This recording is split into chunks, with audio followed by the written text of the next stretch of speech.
बीत जाने दो, अपने आप पर गुजर जाने दो। ऐसा ना सोचो कि ये मेरे साथ ऐसा क्यों हो रहा है, ऐसा होना ही था इसलिए ऐसा हो रहा है। और इसलिए भारत में भाग्य की अवधारणा का निर्माण किया गया है, क्योंकि जो भी घटनाएं हैं पहले से ही निर्धारित है। आपको कुशल अभिनय से उसको गुजारते जाना है, अपना सर्वश्रेष्ठ प्रदर्शन करके उन घटनाओं को गुजरते देना है, ताकि इतिहास में आप उस क्षण में कैसे लड़ें सर्वश्रेष्ठ तरीके से वह याद रखा जा सके। याद रखें नहीं रखें, लेकिन आप जब भी उन क्षणों को याद करें तो आपको स्वयं को अफसोस न हो कि मैंने उस समय को कमजोरी से, लाचारी से, कायरता से तो नहीं बिताया।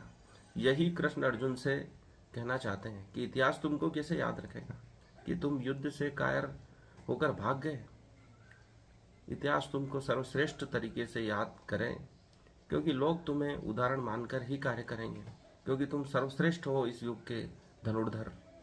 इसलिए तुम ऐसा कोई कार्य मत करो जिससे उन आने वाली पीढ़ी का मार्गदर्शन गलत हो जाए। वो ये भी कहते हैं कि इस युग का नेतृत्व युधिष्ठिर तुम जैसे लोग नहीं करेंगे तो क्या दुर्योधन जैसे लोग करेंगे। व्यास ऋषि भी यही कहते हैं अश्वत्थामा से कि यदि पांडव नहीं बचे तो इस धरती का भार कौन संभालेगा, इसका सुशासन कौन करेगा, क्योंकि अश्वत्थामा भी ये में भी ये क्षमता नहीं थी और पांडव ही सर्वश्रेष्ठ सर्वगुण संपन्न थे जो इस पृथ्वी का शासन कर सकते थे उस समय। आम जनता की भलाई कौन करेगा। पितामह ने भी यही बात कही कि पांडवों का बचना बहुत जरूरी है, इसलिए पूरी सृष्टि उनको बचाने में लग गई।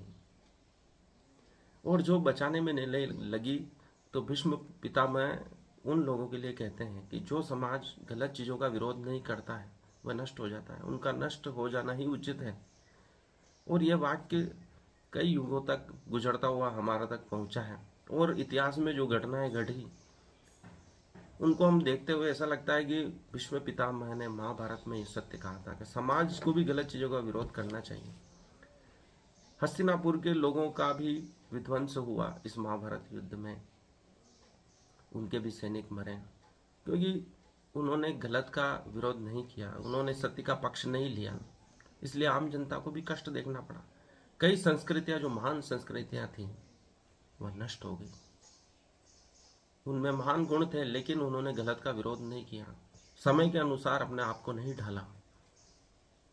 विद्वानों का कहना है कि भारत भी गुलाम इसलिए हुआ क्योंकि भारतीय जनता ने गलत का विरोध नहीं किया। कितने ही आक्रांत